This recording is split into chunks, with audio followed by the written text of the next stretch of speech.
रोजगार के नाते से एचकेआरएन से युवकों को लिया है। ड्राइवर कंडक्टर की भर्ती लगातार रोडवेज बसों को एसी बनाया गया है। एयर कंडीशन बसों से भी ये बसें फ्री ऑफ कॉस्ट चलेंगी। आज के इस कार्यक्रम में मंच पर उपस्थित हमारे राज्यसभा के सांसद होगी तो उसके कारण से प्रदूषण की कमी होगी और जो अपने निजी वाहन हैं उनको भी लोग छोड़ने का अभ्यास करें ताकि सामूहिक व्यवस्था में यदि हम इस प्रकार की वाहन व्यवस्था को उपयोग करेंगे तो हम उन अपनी जो गाड़ियां हैं उनको छोड़ने में भी हमको सफलता मिलेगी। लोगों को अभ्यास लगे अपनी गाड़ी छोड़ दें तो इसके लिए थोड़ा बहुत कई बार कुछ लुभावनी बातें भी करनी पड़ती हैं। तो एक सबसे पहले अपनी बात को पूरा करने से पहले एक बात अभी बता रहा हूं कि ये बसें जो जिस शहर से जब शुरू होगी पहले 7 दिन ये बसें फ्री ऑफ कॉस्ट चलेंगी,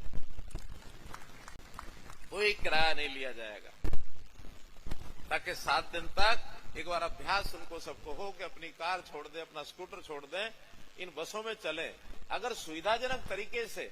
बसें चलती हैं तो अभ्यास बना लें और अगर कहीं कोई सुझाव उसमें आता है तो विभाग को सुझाव भी दें ताकि उस सुझाव के हिसाब से विभाग अपने आप को तैयार कर ले। एक बात और मुझे विभाग के लोगों को कहना है, वो पहले हमारी बात नहीं हुई, आज खुले मंच से मैं कह रहा हूं कि आखिर ये इसका नाम है सिटी बस सर्विस। तो सिटी बस सर्विस में हमने अभी तो डिपार्टमेंट ने बैठ के अधिकारियों ने बैठ के कुछ रूट तय कर लिए हैं, लेकिन उन रूट्स की आवश्यकता कहां है, कितनी है, तो ये शहर के लोगों को पता होता है, विभाग के लोगों को उतना ज्यादा पता नहीं होता है। और ये मेरा अनुभव गुरुग्राम का है कि जब उन्होंने अपने ढंग से बसें चला दी तो बसें बहुत घाटे में चलने लगी और हमने कहा कि जिन सवारियों से पूछो जिनको बसों को लेके जाना है, जहां रूट बनाने हैं, जैसे ही वो रूट उनके द्वारा पूछे गए तो 1 महीने के अंदर अंदर जो रेवेन्यू पहले आ रहा था उससे 3 गुना रेवेन्यू बढ़ गया, घाटा कम हो गया। आज भी घाटे में है, लेकिन सवारी पिछले 18 जुलाई 2023 को इसका उद्घाटन भी किया था और आज मुझे ही अवसर मिला है कि यहां से बसें चलाने के लिए भी मैं आपके बीच में आया हूं। मुझे भी इस बात की खुशी है। केवल ये बस को ठीक करने के लिए चाहे वो डीजल पेट्रोल की खपत तो कम होगी ही, साथ में इन बसों को बनाया गया है। एयर कंडीशन बसों से भी लोगों को सुविधा होगी बैठने में, चलने में, गर्मी के अंदर भी उसका पूरा लाभ अपना उठा सकेंगे। और इसमें हमने रोजगार के नाते से एचकेआरएन से युवकों को लिया है। ड्राइवर कंडक्टर की भर्ती लगातार हम रोडवेज कर रहे हैं। पिछले 9 साल के अंदर हमने 3,500 नए ड्राइवर कंडक्टर भर्ती किए हैं और जहां तक एचकेआरएन का विषय है 1500 लोग उसमें ही भर्ती किए हैं। 5,000 लोगों की भर्ती ये रोडवेज के अंदर नई भर्ती हुई है और नए जो बेड़े में बसें डाली गई हैं। आज के दिन हरियाणा जब से बना है एवर हाईएस्ट बसों का फ्लीट ये हरियाणा रोडवेज का है। एवर हाईएस्ट 4,651 बसें रोडवेज की अपनी बसें हैं और इसी नाते से जो किलोमीटर स्कीम 562 बसें ये इसके अलावा और चल रही हैं। तो ऐसे 5,000 से ऊपर और जो इसके अलावा जो हमारी परमिट रूट की बसें हैं वो शायद 1,300 वो भी है। तो आज हरियाणा का इतना बड़ा फ्लीट छोटे प्रदेश को देखते हुए ये देश में बाकी प्रांत भी रोडवेज अपनी चलाते हैं, लेकिन सब में प्रथम स्थान पे 11 लाख यात्री प्रतिदिन ट्रैवल करते हैं और अगर उसके निकालो तो इनका जो किलोमीटरेज है 11 लाख किलोमीटर में 11 लाख सवारियां ये ट्रेवल करती हैं। अर्थात एक बस में अगर 50 सवारियां आती हैं तो 50 सवारियां यानी 50 किलोमीटर तक 50 सवारियां चलती हैं। तो इसके अंदर सवारियों को सुविधा है, इस नाते से करने का एक मौका दिया हुआ है। आज के ये 7 दिन का तो एक टेम्परेरी फेज इसलिए है कि लोगों को जैसे चाय पीने की आदत पहले लगाई गई थी, मुफ्त चाय पिलाते थे, बाद में चाय का 20 रुपए कप हो गया क्या? ऐसे ही इस यात्रा में आदत लगे सबको तो फिर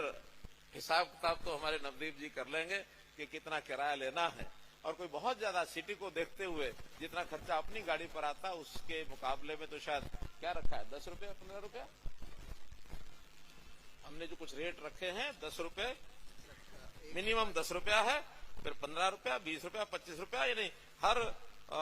किलोमीटर के हिसाब से, यानी ज्यादा ज्यादा 28 से 30 किलोमीटर, क्योंकि शहर के अंदर इससे ज्यादा नहीं होगा तो वो 50 रुपया मैक्सिमम, 10 से लेके 50 रुपया तक दूर की सवारियां जो है वो उसको लेंगे। हाँ, वो ज्यादा पड़ता है, वो ज्यादा पड़ता है। चालन के लिए अगर मैन पावर के साथ साथ सबसे बड़ी आवश्यकता होती है अच्छी सड़कों की, तो हमने निरंतर सड़कों पर भी, ये ठीक है कोविड के दिनों में थोड़ा कठिनाई आई थी, सड़कें हमारी जितनी गति से मुरम्मत होनी चाहिए थी नहीं हो पाई थी, लेकिन अब कोविड के बाद हर क्षेत्र की जो पुरानी सड़कें हैं उसकी मुरम्मत और नई सड़कें बनाने का काम, यानी अगर मैं आंकड़ों के हिसाब से बताता हूं तो पिछले 9 साल में हमने 33,000 किलोमीटर सड़कों का सुधार किया, जिस पर 20,000 करोड़ रुपया लगा है, और ऐसे ही 7,000 किलोमीटर नई सड़कें बनाई है जिस पर 4,000 करोड़ रुपया लगा है। करना, उनको चौड़ाकरण करना, उनको मजबूतीकरण करना, उसकी मुरम्मत करना, ये बहुत आवश्यक है। और हमारे यहाँ हरियाणा में तो नेशनल हाईवेज इतने ज्यादा हो गए हैं, कृपा है केंद्र सरकार की। हमारे नितिन गडकरी से जब हम मांगते हैं कि हमको ये एक सड़क चाहिए तो उनका कि ठीक है मंजूर कर दी, और उस पर भी 50,000 करोड़ रुपए से ज्यादा केंद्र सरकार की जो हमारी नेशनल हाईवेज है इसके ऊपर लागू हुआ है। पिछले दिनों में हमने एक मांग रखी कि पानीपत से और डबवाली की तरफ कोई हाईवे जो एक्सप्रेस हाईवे नहीं है, उन्होंने तुरंत माना कि पानीपत से डबवाली एक एक्सप्रेस हाईवे ये बनाया जाएगा। तो इस प्रकार से हमारा ईस्ट नॉर्थ साउथ तो है, लेकिन ईस्ट से बाहर हम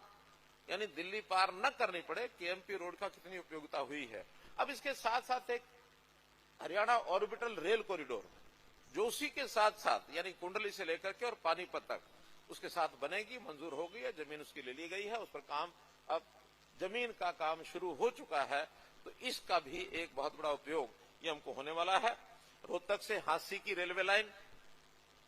ये कंप्लीट हो गई है, जल्दी उद्घाटन हो जाएगा, और जब रोहतक से हांसी की एक फास्ट ट्रेन यानी हिसार तक भी वो जाएगी, और उसका बड़ा महत्व इसलिए है कि हिसार में एक इंटरनेशनल एयरपोर्ट, हरियाणा का पहला अपना एयरपोर्ट वो हिसार में बनने जा रहा है, क्योंकि 2 और एयरपोर्ट है जिसकी सुविधा हमको होती है, चाहे वो दिल्ली का है चाहे वो चंडीगढ़ का है, लेकिन देखा जाए तो वो अपने हरियाणा की टेरिटरी पर नहीं है। तो हरियाणा की टेरिटरी पर पहला अपना जो एयरपोर्ट महाराजा अग्रसेन एयरपोर्ट वो हिसार में बन रहा है, और उसको जोड़ने के लिए जो दिल्ली से लेकर के और हिसार वाली जो रेलवे लाइन है, फास्ट ट्रैक रेलवे लाइन, उसका अपना एक उपयोग होगा। ऐसे बहुत से शहरों में रेलवे लाइन, जब कई रेलवे लाइन या एक भी रेलवे लाइन होती है उसके साथ कई फाटक आ गए, तो रोहतक में पहला प्रयोग देश का हुआ एलिवेटेड रेलवे लाइन, 5 किलोमीटर की एलिवेटेड रेलवे लाइन, नीचे से 3-4 फाटक समाप्त हो गए और सड़कें रन थ्रू हो गई। यही प्रयोग अब किया है कुरुक्षेत्र में। कुरुक्षेत्र भी 4 या 5 फाटक जो लगते थे उन सब के ऊपर